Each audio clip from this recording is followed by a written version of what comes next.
ঠিক আমি এখন যে গলি দিয়ে বের হব, এই গলি দিয়েই এক সময় রানী ভবানী বের হতেন।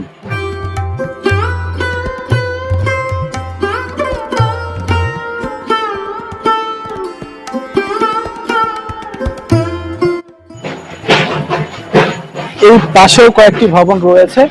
এখানকার যারা স্থানীয়, যারা এই রাজবাড়ির সঙ্গে সম্পৃক্ত ছিল সেই শত বছর আগে থেকে, তারা এই পাশের যে পেছনে যে ভবনগুলো দেখতে পাচ্ছেন এখানে থাকে।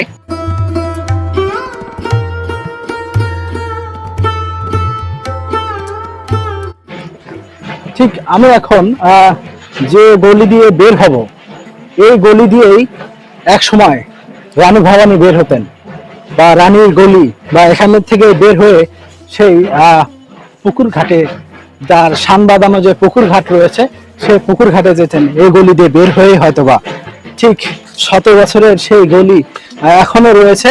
এই গলি দিয়েই রানী ভবানী বা রাজা এই গলি দিয়েই বের হতেন, এবং বের হয়ে যে পুকুর ঘাট রয়েছে সেই পুকুর ঘাটে যেই বসতেন। ঠিক দেখেন, শত বছরের ইতিহাস পড়ে রয়েছে সেই এই পাশেই সেই পুকুর ঘাট। এই পুকুর ঘাটেই এসে বসতেন এক সময় রানী ভবানী। ঠিক এটাই সেই রানী ভবানীর পুকুর ঘাট, এখানে এসে বসতেন, সময় কাটাতেন। ইতিহাসের এক কি সাক্ষী এখনো পড়ে রয়েছে নাটোর এই রাজবাড়িতে।